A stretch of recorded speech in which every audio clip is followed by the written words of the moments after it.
Pavis, quella zona lottizzata, abbiamo provveduto proprio nel mese, adesso mi ricordo se era giugno, a scrivere, abbiamo intimato che venisse fatto i criteri di quello che era stato con le norme igienico-sanitarie. Torno a dire, l'informazione l'abbiamo data anche perché se lei ben si ricorda, già nel 2009 si parlava, quando c'è stato il fenomeno della zanzara tigre, l'ufficio è sempre stato monitorato la zona e soprattutto si è sempre cercato di dare informazioni e di adottare quelli che erano i provvedimenti. L'ASL ha provveduto a sua volta per gli articoli di stampa, io le dico potrò fornirle se vuole tutto il cronoprogramma che mi ha fatto pervenire l'azienda, le darò una copia per farle capire che non è che si è taciuto o tantomeno non si è fatto, è stato fatto e quando c'è stato il momento di dover intervenire siamo intervenuti sia noi che anche l'azienda. Grazie Assessore. Passiamo ora all'ultima interpellanza nel proposito del gruppo consigliare di lista civica Alessandro Gorin, scuola dell'infanzia di San Giorgio di Videnza. Relazione all'assessore Testi.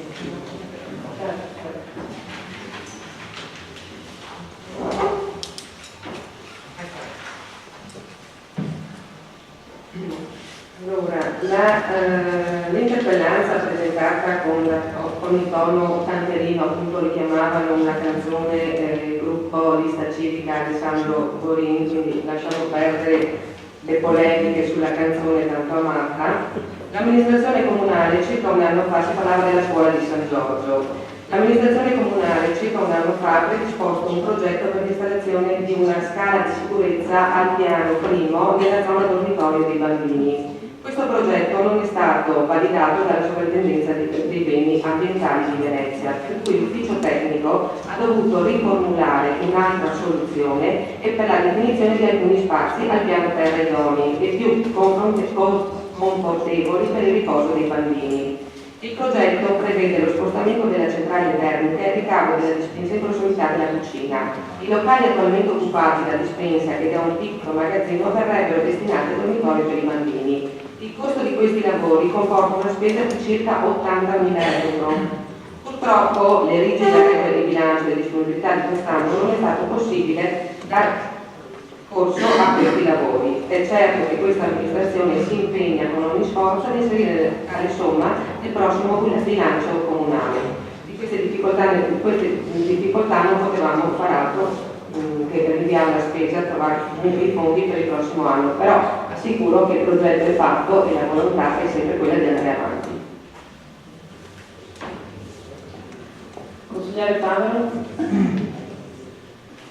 Sì, ringrazio l'assessore per la risposta, vice sindaco, che però è molto simile, ahimè, alla risposta che ci venne data un anno fa, anche più, dall'assessore, allora assessore Maliferro ai lavori pubblici, il quale ci rassicurò in tutti i modi che appunto il progetto era pronto, che nonostante la prima versione del progetto non fosse stata, non avesse incontrato la condivisione della sovrintendenza, ci fu una seconda ipotesi progettuale che andava bene alla sovrintendenza, per cui si assicurava all'epoca che prima dell'inizio del nuovo anno scolastico, quello attualmente in corso, l'amministrazione sarebbe intervenuta per appunto creare questo spazio per il dormitorio, riorganizzando gli spazi interni.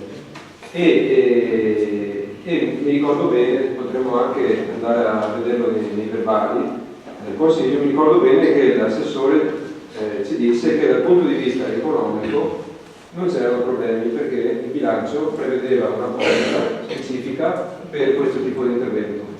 L'unico problema erano state le lungaggini, chiamiamole burocratiche, per questo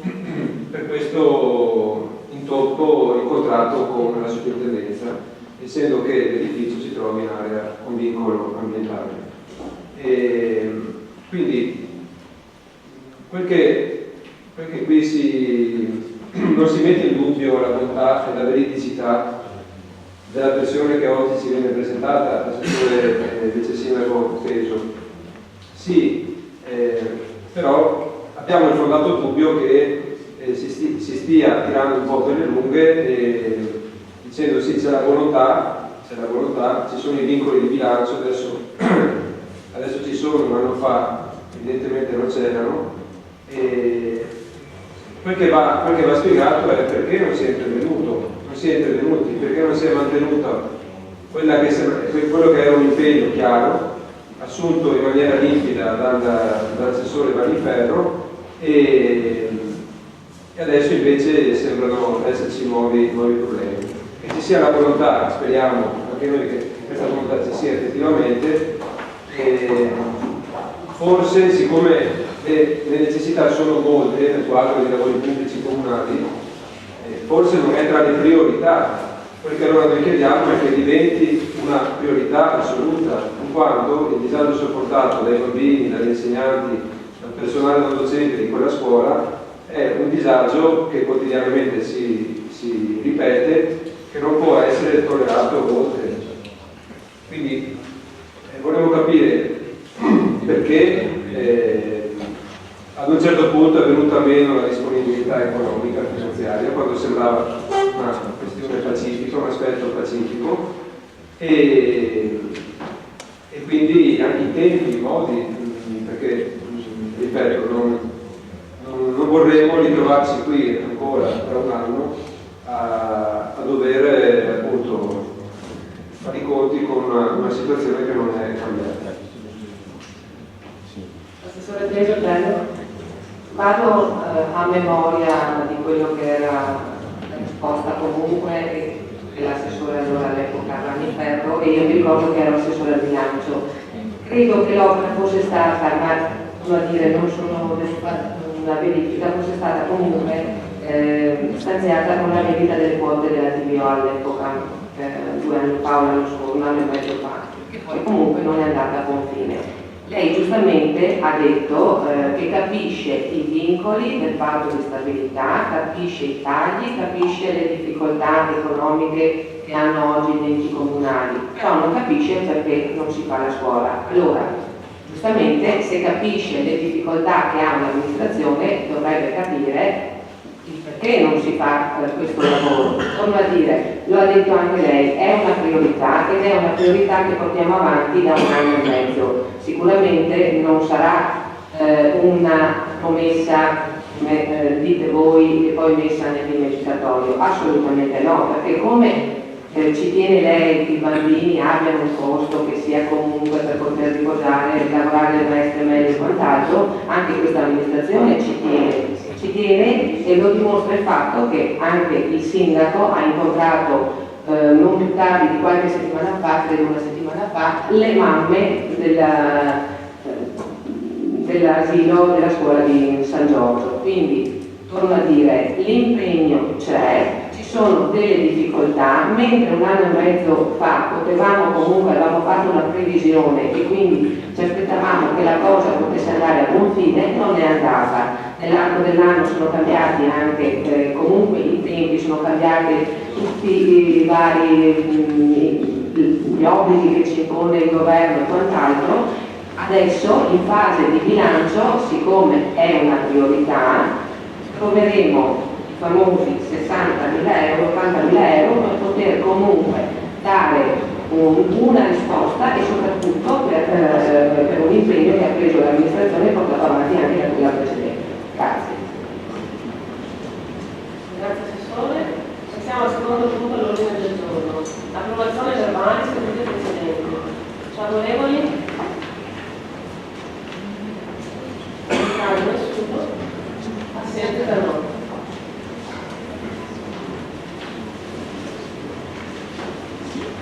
Proseguiamo col terzo punto all'ordine del giorno, nomina del revisore dei conti per il triennio 2012-2015.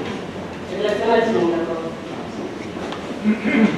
Grazie Presidente. Il 29 settembre è cessato l'incarico del revisore dei conti eletto con deliberazione numero 50 del 29 settembre 2009. L'articolo 235 del decreto legislativo 267/2000 prevede che i revisori durino in carica 3 anni, fatta in ogni caso salva la proroga, al fine di garantire continuità alle funzioni espletate, e sono rieleggibili una sola volta. seguito delle modifiche relative alla procedura di individuazione dei revisori, di cui l'articolo 16, comma 25, decreto legge 13 agosto 2011 1938, convertito in legge 14 settembre 2011 1948, con decreto del Ministero dell'Interno 15 febbraio 2012 numero 23, è stato approvato il regolamento per l'istituzione dell'elenco dei revisori dei conti degli enti locali e la nuova definizione delle modalità di scelta dell'organo di revisione economico-finanziaria.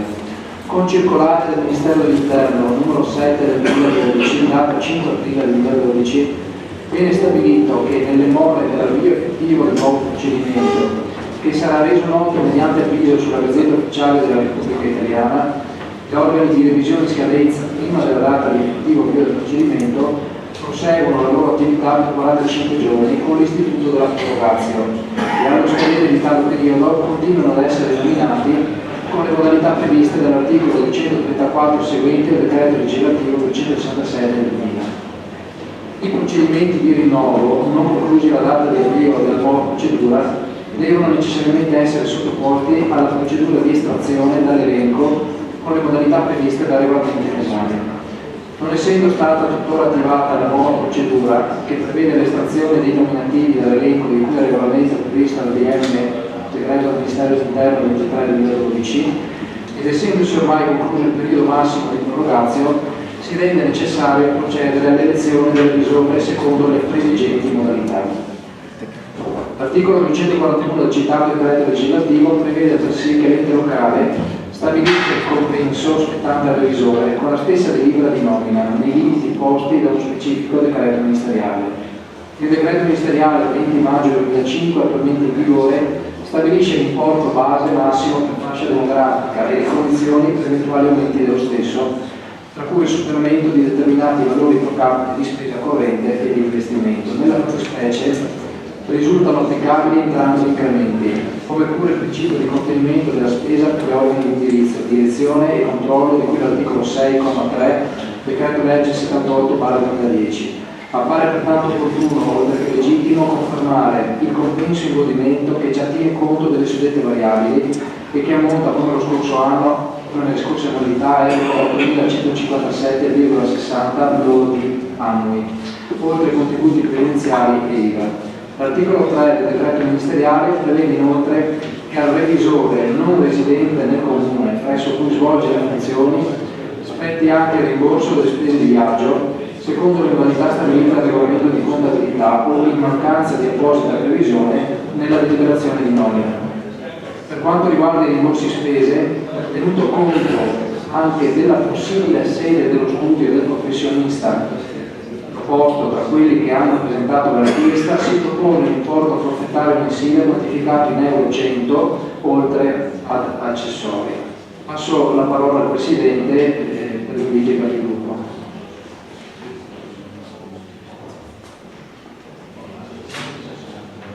Gruppo Dono Ferro. Vista numerosi proposte che sono arrivate, la nostra maggioranza come la signora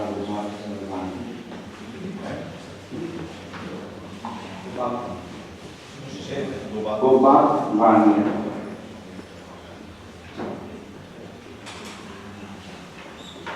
Altre dichiarazioni di voto?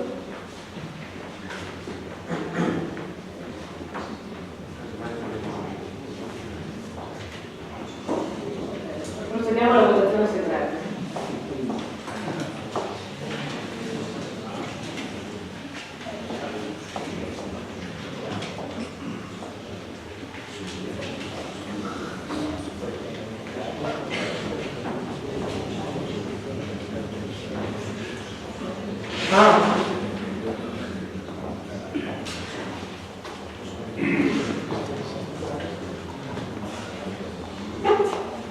Invito gli scrutatori ad avvicinarsi a quanto del Presidente.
consigliata la signora Gobbato Guane con 12 voti, 5 voti Scala Bianca. Votiamo l'immediata eseguibilità. Favorevoli? 12 favorevoli, contrari? Astenuti? 5 astenuti.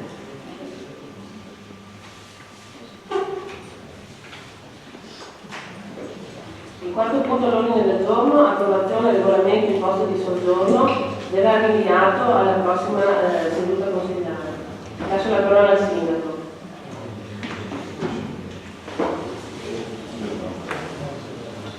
È intenzione di convocare il prossimo consiglio comunale tra 10-15 giorni, possibilmente verso fine novembre, con numerosi elementi all'ordine del giorno. Rispetto alla proposta di deliberazione per l'istituzione dell'imposta di soggiorno, ci è stato richiesto dalle categorie, con nota protocollata in data odierna, per cui in limine litis rispetto a quella che era la possibilità di un rinvio, di cui adesso darò parziale lettura, di avere un ulteriore momento di confronto con l'amministrazione sui contenuti del regolamento istitutivo dell'imposta di soggiorno.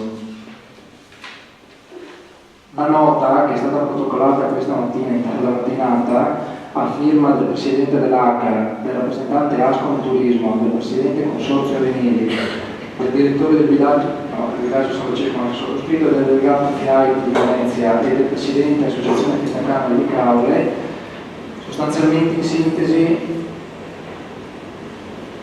prevede, riconoscendo le entrambe sostenibili esigenze, quella politico-amministrativa della sua amministrazione e quella nostra sindacale. Ci siamo correttamente confrontati e abbiamo ipotizzato una modalità condivisibile sia nell'organizzazione che nella quantificazione, affinché entrambe le suddette esigenze possano trovare soddisfazione. Per far sì che questa auspicata collaborazione possa tra noi avvenire e per esporre dettagliatamente la nostra proposta amministrativa e finanziaria, riteniamo utile, se non necessario, riunirci al più presto intorno a un ulteriore tavolo di lavoro e concertazione, per cui ci rendiamo fin d'ora disponibili in data e orario alle confacenti. Logicamente tutto avrà maggiore positiva applicazione se ella consentirà di postergare al prossimo Consiglio Comunale il citato punto all'ordine del giorno dell'imposta di soggiorno, al fine di non aver condizionamenti a totale beneficio della possibile auspicata condivisione insieme. Siamo fiduciosi che comprenderà che quando andremo a illustrarci e possibilmente concordare non sarebbe poi stato possibile per ovvie ragioni di tempo e disposizione. Considerato che la nota viene sottoscritta e presentata all'amministrazione comunale da parte di associazioni che rappresentano quasi la totalità del settore turistico del nostro comune,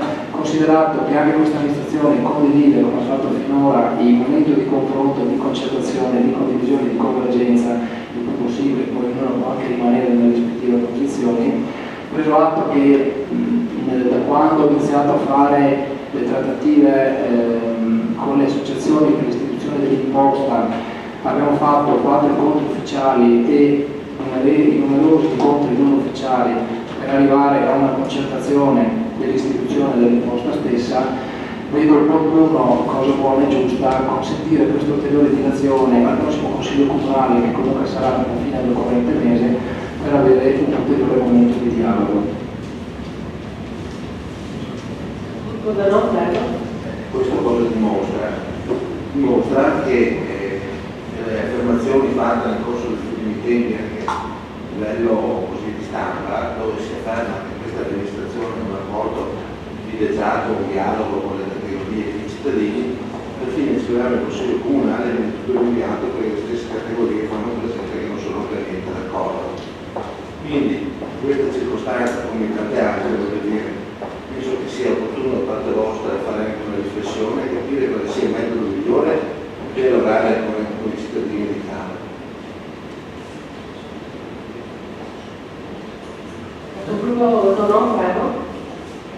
Allora, questa maggioranza lo ha detto molto decisamente e in modo preciso il sindaco. E probabilmente è chiaro che non essendo presenti alcuni di voi ai vari incontri, il sindaco ha sempre posto una condizione che era quella di concertare e di concordare per qualsiasi azione sotto questo aspetto, per far diventare in questi tempi di difficoltà, far diventare un'opportunità anche questa azione, che è sempre sotto il nome di imposta, ma cercare di creare un'opportunità tra l'amministrazione comunale e gli operatori economici.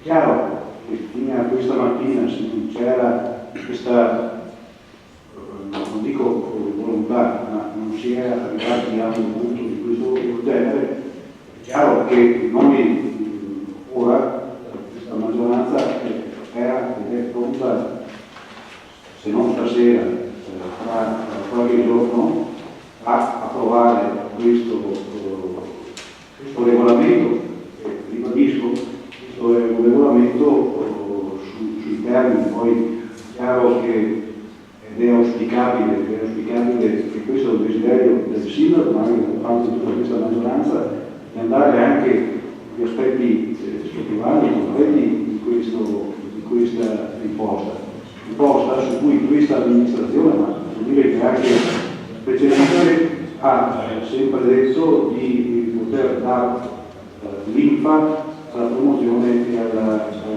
cittadinanza. Quindi questo rinvio lo dobbiamo vedere come una disponibilità, un'ulteriore disponibilità, e naturalmente sui termini del regolamento e sulla intenzione di questa maggioranza di perseguire su questo fronte non ci sono ombre di dubbio, né ora né fra 10 giorni. È chiaro che se riusciamo a discuterne, a parlarne, le cose sicuramente hanno un beneficio e si potrebbero creare quelle opportunità in cui questa amministrazione comunale auspica e si aspetta. Grazie capogruppo Tonò. Prego. Grazie Presidente, buonasera. Pur condividendo innanzitutto le considerazioni del capogruppo Zanon, io mi permetto di effettuare un'ulteriore considerazione sul punto. Vale a dire, in effetti, come è stato anche ribadito dal capogruppo Tonon, qui l'intenzione sembra sia quella di voler concertare un passaggio anche delicato in quella che è la vita amministrativa dell'ente locale con l'introduzione di un'imposta ulteriore. Ma francamente pare che più che concertare qui ci troviamo di fronte quindi non ad un concerto ma ad un assolo dell'amministrazione, perché se è vero quello che avete anche detto, che eravate pronti e siete pronti a portare in Consiglio Comunale la delibera, perché evidentemente la vostra è un'idea ormai già non solo matura ma anche perfezionata. E pur essendoci anche anche il vostro diritto di procedere in tal senso, è evidente che allora qua si tratta soltanto di una mera formalità, quella che volete affrontare con un rinvio di facciata che dia modo, come dire, di giustificarvi nei confronti delle categorie. Avete visto? Pure questo abbiamo fatto, ma che nella sostanza invece poco o nulla cambierà da qui al prossimo Consiglio Comunale. La decisione l'avete presa, francamente potevate, secondo me, addirittura dirvi: guardate, la decidiamo questa sera, è anche inutile che, tra virgolette, li prendiamo in giro con un rinvio che non la porterà.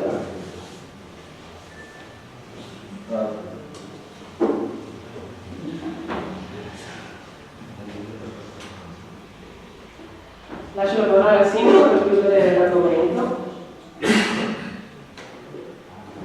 Non è un momento di prendere in giro qualcuno, capito?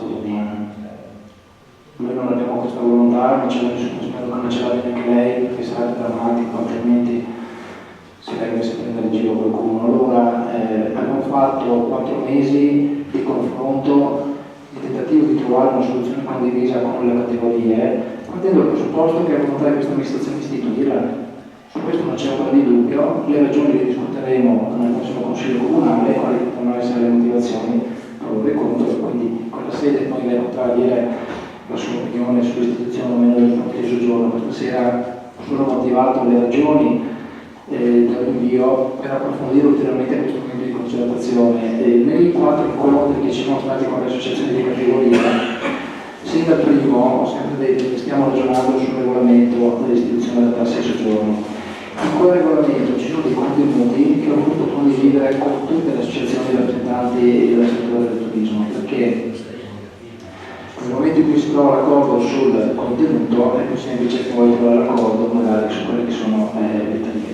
Di fronte alle mie richieste, anche insistenti tra virgolette, di voler ottenere in alternativa una controproposta dalle categorie, mi sono sentito dire sempre che la controproposta all'istituzione dell'imposta di soggiorno è di non istituirla. Al terzo incontro, se non erro, quando l'amministrazione avevamo anche valorizzato la possibile destinazione del gettito come il possibile programma legato al gettito dell'imposta di soggiorno, mi è stato richiesto un atto di rinvio perché è l'elezione delle categorie presentare un documento identitario che fosse sottoscritto da tutti contenente una controproposta. Bene, io ho rinviato, ho tenuto un altro incontro, in quell'incontro mi è stato effettivamente presentato un documento unitario che in sintesi posso riassumere così: siamo contrari all'imposta di soggiorno, quindi non c'è neanche in quel documento unitario un contenuto minimo. Di fronte a questa contrapposizione di vedute abbiamo ritenuto che il momento di confronto per 4-5 mesi si fosse un po' esaurito nella sua essenza e abbiamo deciso di portare all'attenzione del Consiglio Comunale l'approvazione del regolamento di istituzione dell'imposta.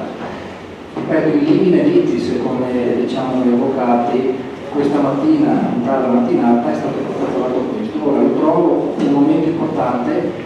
Non ho nessuna intenzione di rifiutare questo tipo di dialogo ulteriore con le associazioni, anche perché non saranno certamente 15 giorni che mi spostano il problema legato all'istituzione dell'imposta di soggiorno, per cui vorrei capire se questa proposta delle associazioni in questo momento si concreta in un contenuto che possa avere un'utilità rispetto a quello che è il regolamento dell'imposta di soggiorno, perché è chiaro che nel momento in cui vi è un articolato che prevede tutta una serie di adempimenti burocratici che possono essere magari anche ostativi e che lo capiremo solamente dopo una prima annualità di sperimentazione, se ci può essere un contributo positivo prima dell'approvazione, noi siamo qui a braccia aperte e lo attendiamo.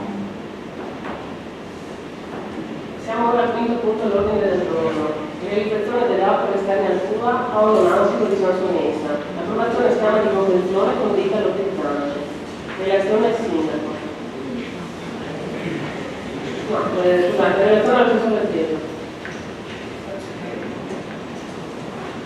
Con nota protocollo 11.819 del 6 aprile 2012, i signori Guido e Cecilia Padronelli formularono un'istanza all'amministrazione comunale di Caore per la realizzazione del polo nautico di Sansonessa all'interno del piano di lotizzazione classificato da PRG come ZO D1, D3 e D2 e 4. La realizzazione di tale infrastruttura nautica di diritto alla zona artigianale di Sansonessa richiede sia per il notevole incremento viario prevedibile che per un adeguamento geometrico dell'attuale viabilità della zona, di rivedere in modo adeguato e corretto la geometria dell'esistente innesto lungo la strada provinciale 54 Savona Caore. Relativamente al procedurato piano di lotizzazione, l'attuale proposta prevede di attuare il riordino della viabilità dell'intero ambito a livello di progetto mediante la realizzazione di una rotatoria stradale funzionale sulle molteplici esigenze dei luoghi, che consenta sia l'ingresso al capoluogo che l'indirizzamento del previsto polo nautico. Il summenzionato progetto prevede l'orario del volo per l'esecuzione della rotatoria stradale e la realizzazione di diversi altri lavori, quindi raccordi con gli esistenti percorsi ciclopedonali e le aree aperte, l'impianto di illuminazione pubblica, la rete di mantenimento delle acque meteorologiche, eccetera. La ditta proponente trasmetteva con nota protocollo 11.11.0 del 2 aprile 2012 effettuati preliminari incontri tecnici di elaborati progettuali relativi alla rotatoria di ingresso al polo nautico, così come sviluppati anche a seguito di un esame e valutazione del merito tra le diverse parti o enti interessate. Il disposto di tali elaborati risultava altresì discrezionale per l'espletamento delle valutazioni da parte degli uffici tecnici della provincia di Venezia nel settore di viabilità, in quanto l'ente direttamente coinvolto per competenza nel progetto di gestione di area avanzato dal sopra indicato dalla proponente privata. Sempre con protocollo 14-12-6, sempre della fine 2012, i relativi elaborati di progetto sono stati quindi inviati agli uffici provinciali per l'emissione di un parere tecnico e il rilascio del nulla osta all'esecuzione dei lavori in narrativa. La provincia di Venezia, con nota protocollo 44-63-9 del 15 maggio 2012, ha espresso con esito favorevole parere di massima con alcune indicazioni prescrittive in ordine tecnico e riferite alla larghezza delle corsie di entrata o di uscita in rotatoria ed a un sistema di illuminazione pubblica della rotatoria stessa. Con indicata considerazione il rilascio dell'autorizzazione vera e propria viene rimandato alla stipula della prima apposita convenzione che verrà fatta tra la provincia di Venezia e l'amministrazione comunale di Caore. Infatti con tale convenzione verranno regolate le modalità di realizzazione dell'opera e le eventuali cessioni di aree, di oneri manutentivi degli impianti, la gestione delle infrastrutture stradali e delle opere aperte. Nelle more del perfezionamento della successiva convenzione con l'amministrazione provinciale e in considerazione che gli oneri relativi alla realizzazione dei lavori di trattazione vengono posti sin dall'origine a carico della ditta utilizzante componente e quindi della proprietà. Quindi chiediamo a questo Consiglio di deliberare quanto segue, di approvare per quanto indicato estesamente in premessa lo schema di convenzione allegato al presente provvedimento e costituente parte integrante del medesimo tra l'amministrazione comunale e i signori Palomei, i promotori del polo nautico di Sansonessa. 2. Di dare atto che la spesa relativa alla realizzazione delle previste componenti stradali e opere viarie complessive di ogni annesso viene posto a carico sin dall'origine alla ditta logizzante sulla base anche di un'espressa previsione contenuta nello schema di convenzione. Di autorizzare il dirigente del settore servizi tecnici alla sottoscrizione dell'indicata schema di convenzione e di partecipare al presente provvedimento alla ditta logizzante al fine di ogni successivo provvedimento da concludersi con la formale sottoscrizione delle convenzioni stesse davanti al pubblico ufficiale erogante. Di rimandare altresì al dirigente del settore servizi tecnici la soluzione tramite atti di gestione di ogni conseguente incombenza nei limiti delle previsioni dello schema. Di dare atto sì, in subordine alla presente approvazione, dovrà successivamente venire perfezionata una specifica bozza di convenzione tra questa amministrazione comunale e la provincia di Venezia.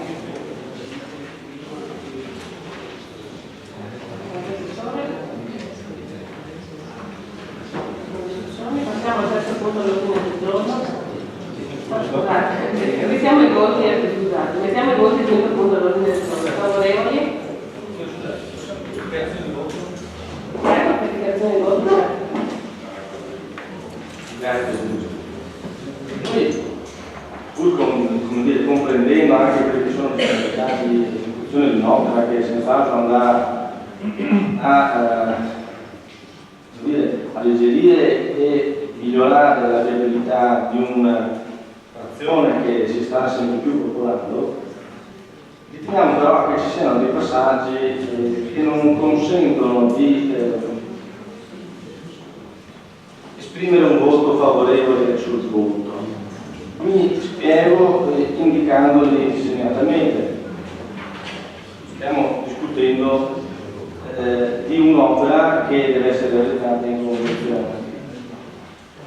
Ora, io non capisco alla luce anche, ma non è che non capisca, sinceramente non condivido le finalità per cui alla luce di un contesto, quindi di un quadro economico di bilancio estremamente complicato per la gestione dei conti dei enti pubblici, si debba continuare, ovvero perseverare lungo la strada per cui le opere di urbanizzazione debbano essere fatte dal privato e le aree relative poi debbano essere necessariamente trasferite.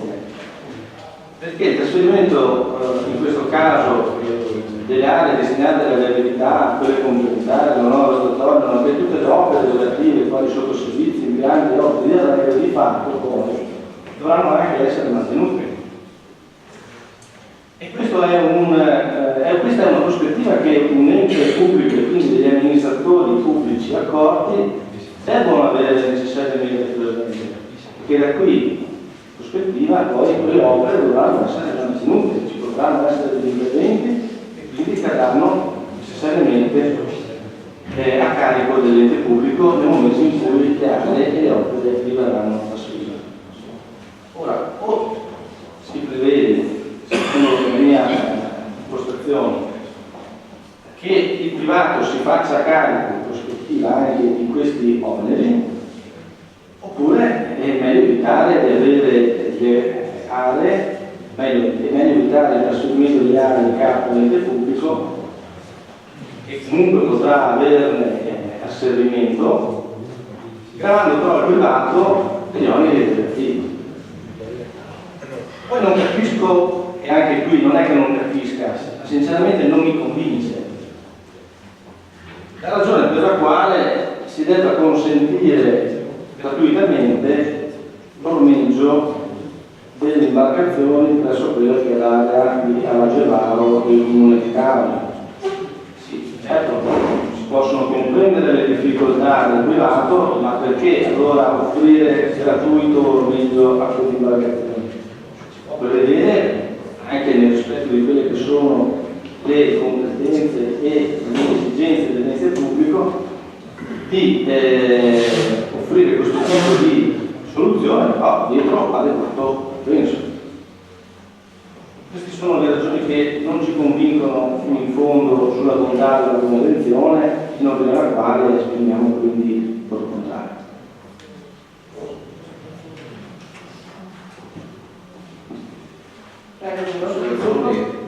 Osservazioni sono anche considerazioni abbastanza pertinenti. Se pensiamo al costo per esempio dell'illuminazione che il comune di Cavo deve sostenere nelle zone di nuova di recente urbanizzazione da Santa Maria fino a Novelli, chiaramente è un punto che serve in da parte dell'amministrazione comunale valutare quando si fanno queste opere, perché sarà tutto il corso successivo. Secondo me questa è una soluzione pertinente, però non mi pare sufficiente per inficiare un'opera come quella che si sta realizzando. Quindi quando posso questa soluzione dal punto di vista generale che sono importanti che il nostro gruppo approva nella sua realizzazione.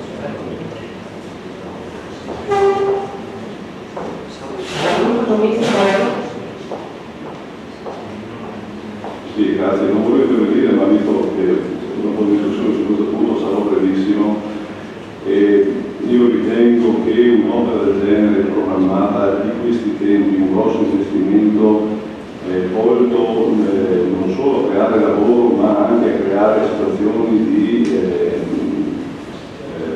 creazione di posti di lavoro, perché saranno dati nei servizi si possano dire anche soprassedere a queste cose importanti, ma che nel contesto generale hanno un aspetto abbastanza relativo. Qui faccio la dichiarazione di voto immediatamente, constatando anche che rispetto alle definizioni del PAT, questa opera, a cui io sono favorevole, questa convenzione, va sicuramente a intralciare quell'opera che io spero non sarà mai fatta, di collegamento tra il canale dell'orologio e la Repubblica. Grazie.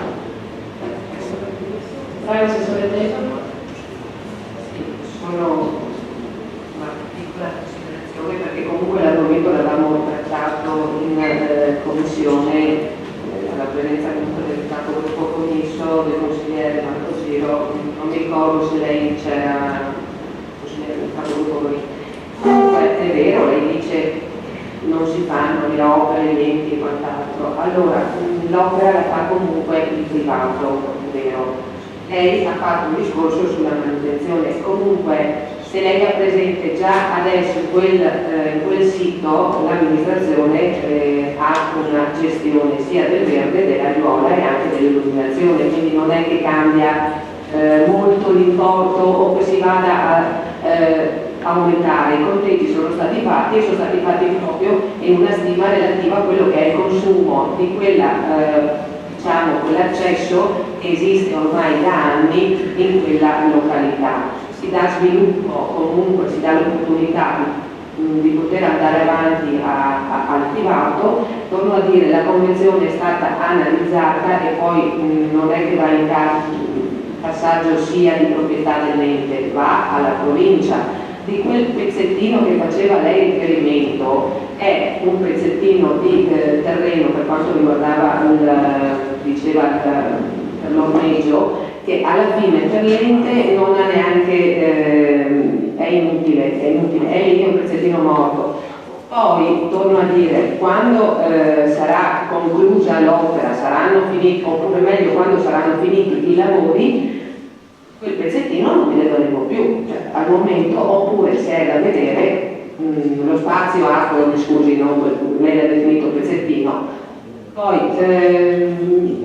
ringrazio il capogruppo commisso che questa volta finalmente ci dice che è una buona cosa. Grazie. Sì. Anche il capogruppo non lo vorrei mai, ecco. Mettiamo ai voti il quinto punto all'ordine del giorno. Favorevoli? 15. Contrari? 2. Votiamo l'immediata eseguibilità del punto. Favorevoli? 15. Contrari? 2. Passiamo ora al sesto punto all'ordine del giorno. Mozione da mente progetto, introduzione della buona pratica open data nel comune di Caole e adesione al portale internet del territorio veneto dedicato agli open data. Relazione del sindaco. Stiamo assistendo a crescenti iniziative di apertura e pubblicazione di dati prodotti dalle pubbliche amministrazioni locali e conseguentemente i portali regionali stanno avviando verso un framework condiviso di modello di sviluppo. Il progetto è unico. Tali dati vengono resi disponibili e accessibili solo e unicamente a livello di rilievo statistico. Va subito chiarito che la normativa prevede tale intervento come possibile ma non obbligatorio e certamente non vincolante. Lo stato dell'arte dell'open data italiano evidenzia criticità riconducibili a due diversi profili. Il primo, la scarsa partecipazione delle pubbliche amministrazioni, in particolare proprio di quelle centrali che dispongono della maggior parte dei dati, che determina la parzialità della piattaforma. Secondo, la contrapposizione tra una possibile offerta crescente di dati a fronte di una domanda prevalentemente avanzata dalle strette community di sviluppatori. Allo Stato si ritiene pertanto che l'iniziativa del progetto, per avere successo, deve mirare a un forte impatto sulla produttività e sulla reingegnerizzazione dei processi di tutte le amministrazioni, con una forte azione sinergica di sistema. In caso contrario, ci si avvierà verso la realizzazione di cattedrali nel deserto dell'open government data. Si aggiunge ancora che sussistono riferimenti e limitazioni giuridiche all'open data costituite dalla sussistenza dei diritti protetti dalla legge sul diritto d'autore, del diritto alla protezione delle banche dati, dalla tutela del diritto alla privacy e alla protezione dei dati personali, che non renderebbero certamente agevole il lavoro degli uffici comunali. Da ultimo si registra che in Italia esiste già l'ISTAT che opera per le competenze locali attraverso l'ufficio anagrafe che predispone il programma statistico nazionale, tutte le rilevazioni statistiche degli enti e uffici facenti parte del sistema statistico nazionale, alla predisposizione delle nomenclature e metodologie di base per la classificazione e la rilevazione dei fenomeni di carattere demografico, economico e sociale, nonché alla pubblicazione e diffusione di tutti i dati, delle analisi e degli studi effettuati. Per tale motivazione si ritiene di respingere la mozione.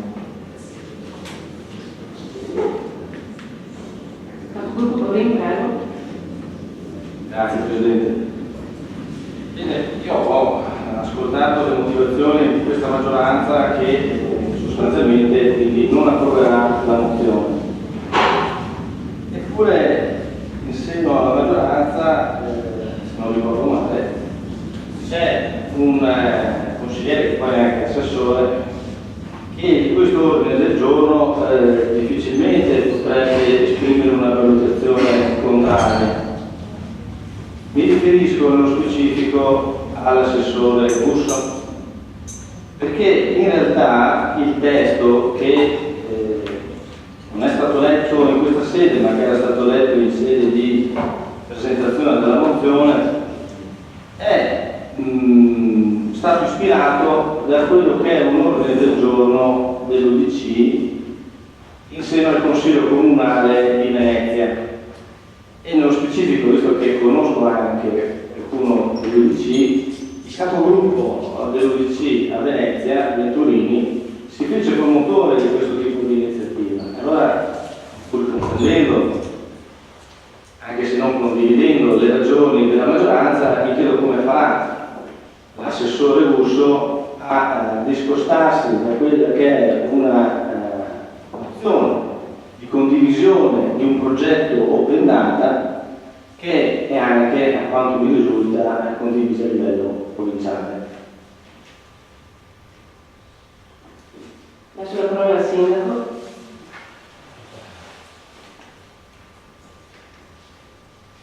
È una cosa chiara, l'abbiamo sempre detto, che qui non rispondiamo segreteria di partito.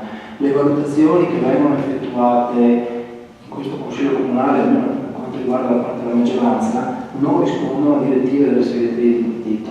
La questione poi attenente all'assessore Russo, se entrerà in conflitto con eventuali disposizioni che lo stesso dovesse aver ricevuto dal partito di appartenenza, sono sue ed esclusivamente sue personali e non devono riguardare nessun altro, se non i limiti del rapporto che lo stesso assessore ha dal partito di provenienza. Capogruppo Bolin? Anche all'altro, sindaco, non è mia intenzione precludere le prerogative, però mi pare che anziché rispondere all'assessore Russo abbia risposto lei, il che non lascia molto margine e spazio all'iniziativa del suo assessore. In ogni caso non ho intenzione di coltivare nessuna polemica. Mi pare un'occasione persa, come tante altre, che questa amministrazione persevera a evidentemente mancare. Lascio la parola all'assessore Russo. Sì, buonasera. Volevo rispondere personalmente. Condivido appieno quello che ha detto il sindaco. Facciamo parte ognuno di noi di una